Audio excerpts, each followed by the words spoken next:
Welcome to the online learning modules for exercise prescription guidelines. This is the third of 4 modules that you will be watching.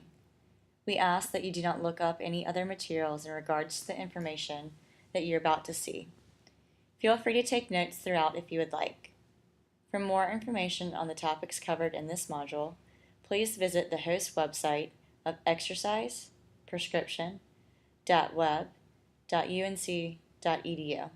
Thank you, and I hope you enjoy this module.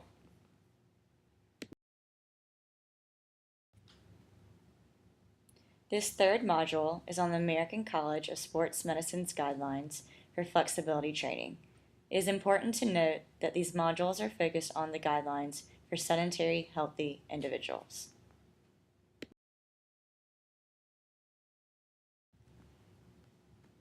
All of the guidelines are based on the FIT-VP principle for exercise prescription.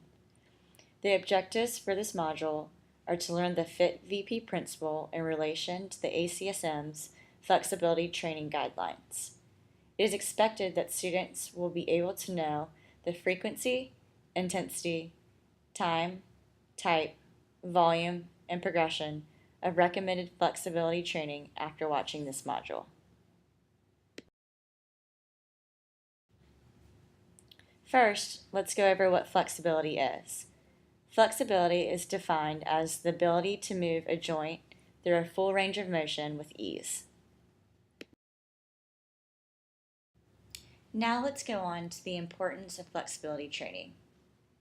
The goal of flexibility training is to improve range of motion in the major muscle tendon groups, improve postural stability, correct muscle imbalances, improve balance control, and to make everyday movements easier. Range of motion around a joint is improved immediately post-stretching, and chronic improvements are shown to occur 3 to 4 weeks after beginning a regular stretching routine of stretching 2 to 3 days per week. It should be noted that flexibility is joint specific, which means that just because a person has good range of motion in one joint, for example their hips, does not mean that they also have good range of motion in another joint, or for example their shoulders. The next question you probably have is, when should a person perform flexibility exercises? Flexibility training should be performed when the muscle temperature is increased through warm-up exercises. However, stretching exercises have been shown to immediately decrease muscle strength and power for a short duration of time after completion. Therefore, flexibility exercises should be performed after exercises in sports where strength and power are strongly correlated with performance. Also, the type of stretching and when certain stretches are utilized during a training session is important to understand and something we will go into more detail about in this module. Now let's go on to explain one of the points from the last slide about correcting muscle imbalances to improve flexibility. This information on muscle imbalances is from the National Academy of Sports Medicine's textbook, which is another organization that provides exercise certifications. Muscle imbalances are caused by altered reciprocal inhibition, synergistic dominance, arthrokinetic dysfunction, and decreased neuromuscular control. And we're going to go into more detail about all of these in a second.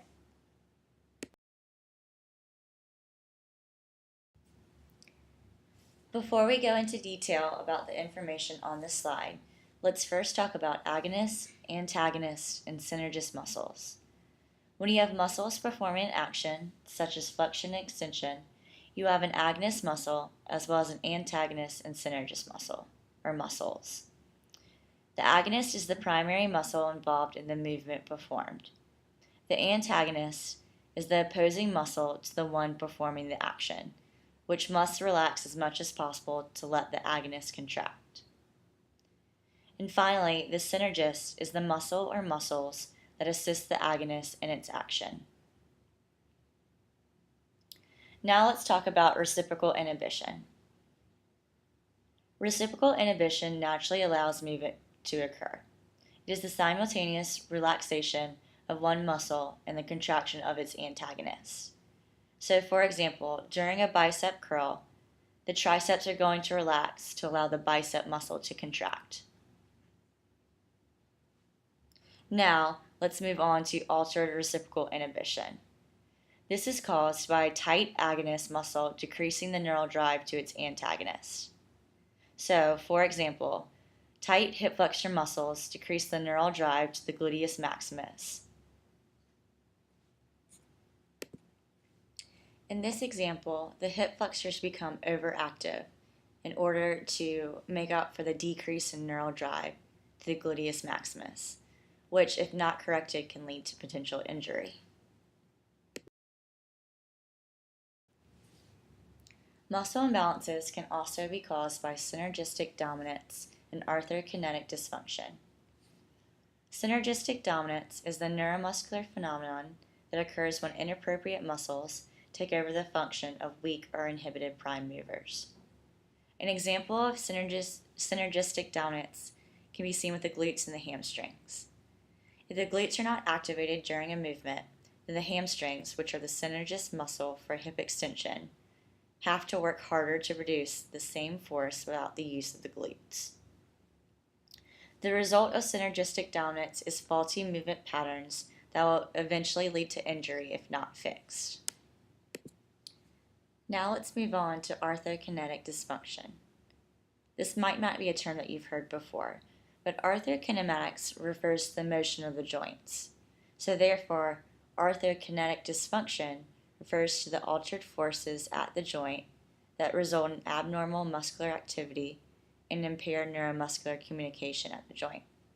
Or, in other words, it is altered joint motion. If not fixed, this can cause poor movement patterns, which can lead to injury. Overall, these last 4 points all cause muscle imbalances, which can be fixed with regular flexibility training.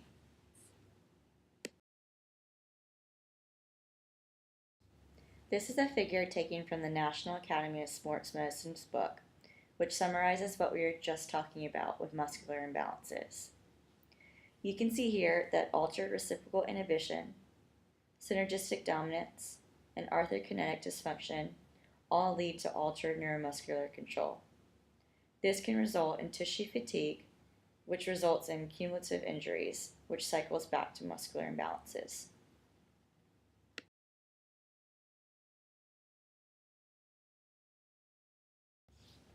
Now let's move on to the FIT-VP principle, and first, the recommendations for frequency of flexibility training.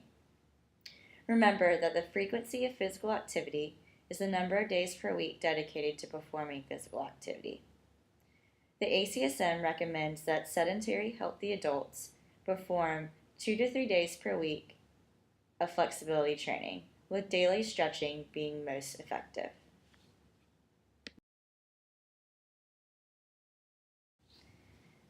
Now let's move on to the second letter of the FIT-VP principle, or intensity.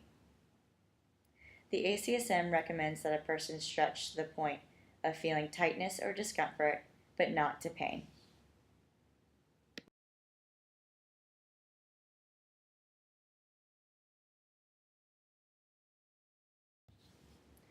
Let's now move on to the third letter of the FIT-VP principle, or time. Exercise time is the amount of time physical activity is performed. It is also called duration. In this module, exercise time refers to how long each stretch should be held. The ACSM recommends that sedentary healthy adults hold each stretch for 10 to 30 seconds.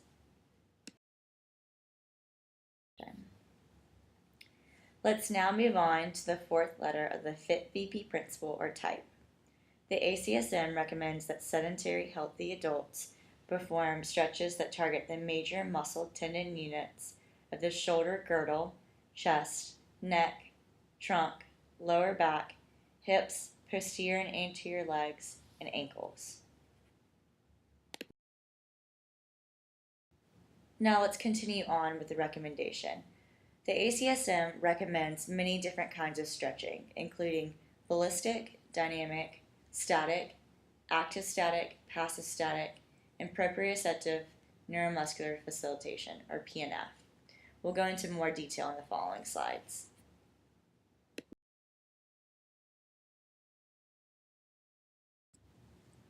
Let's first start with ballistic stretching.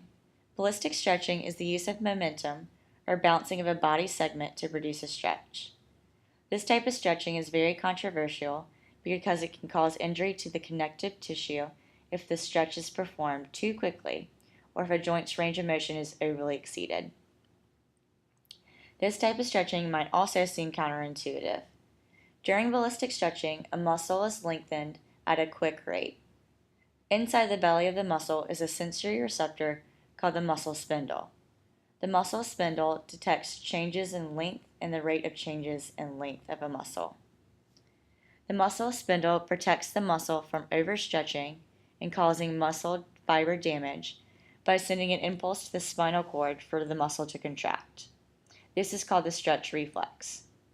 Therefore, ballistic stretching repeatedly excites the muscle spindle, resulting in stretch reflexes that cause the muscle to repeatedly contract.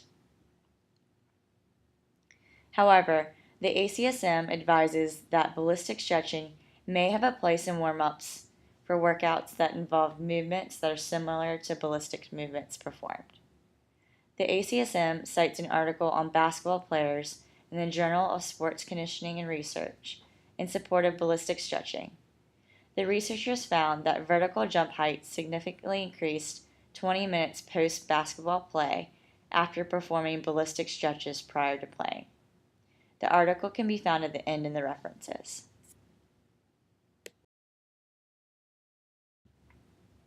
Another type of stretching is dynamic stretching. Dynamic stretching is a gradual transition from one body position to another, and a progressive increase in reach and range of motion as the movement is repeated several times. Dynamic stretching is also performing a movement through an extended range of motion without exceeding a person's static passive ability. Dynamic stretching is different from ballistic stretching because it is a controlled, smooth, and deliberate movement. You can see on the right of your screen some examples of dynamic stretches.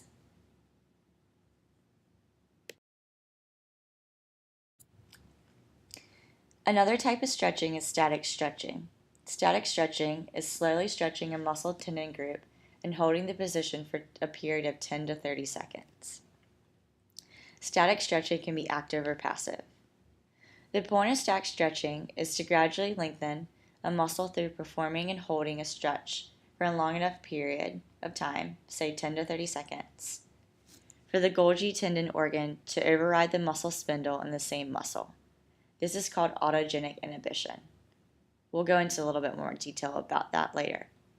And you can see to the right of your screen some examples of static stretches. Now let's look at active versus passive static stretching. Active static stretching is holding the stretched position using the strength of the agonist muscle. This is common in many forms of yoga and is different from passive stretching because it is not using any outside assistance for the stretch, such as bands, another person, or a stretching device.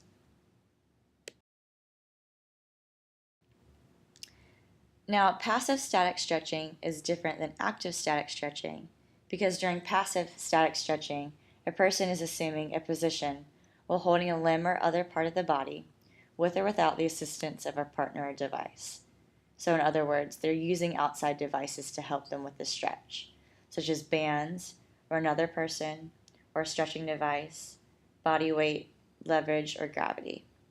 So let's now look at the table you can see at the right of your screen, and specifically on the left of that table. At the top, you see a person's doing a passive active stretch, and they're using that little platform to help them stretch and gravity. So as they stretch their calf muscle by letting the heel fall down, they're letting gravity and the device help them with the stretch. Versus at the bottom, on the bottom left of that table, you see the person is performing a static active calf stretch by just pulling their toes towards their face without actually using any other device to help them with the stretch.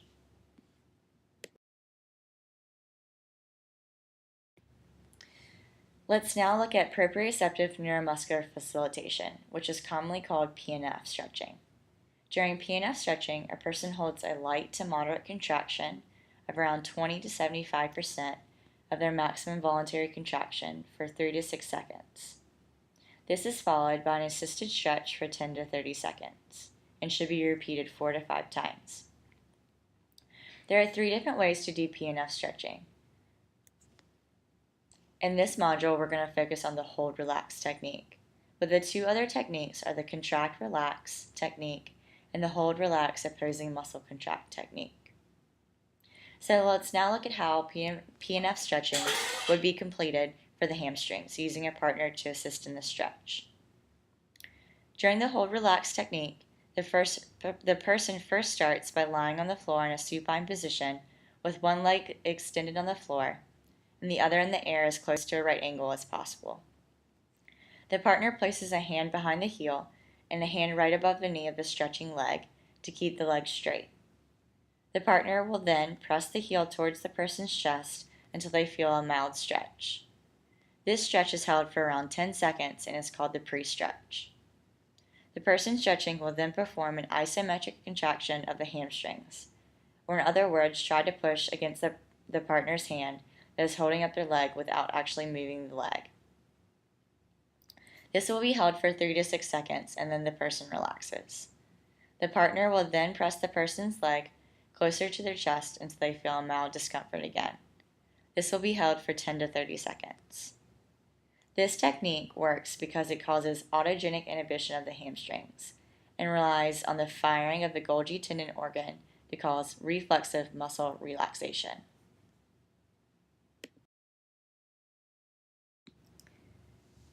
Here's a nice summary of the different types of stretches that we just talked about, and it gives you all the definitions too.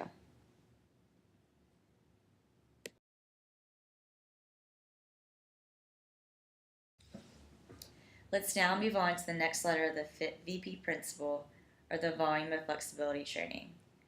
The ACSM recommends that healthy sedentary adults perform 60 seconds of total stretching time for each stretch by performing each stretch 2 to 4 times. So, for example, a person could perform each stretch for 30 seconds and then do each of these stretches twice for a total of 60 seconds of total stretching time. Or they could perform each stretch 3 times, 20 seconds each. Both of those would equal 60 seconds of stretching time for each stretch.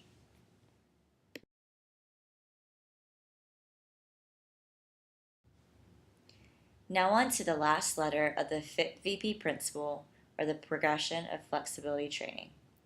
The ACSM does not have any set recommendations for the progression of flexibility training.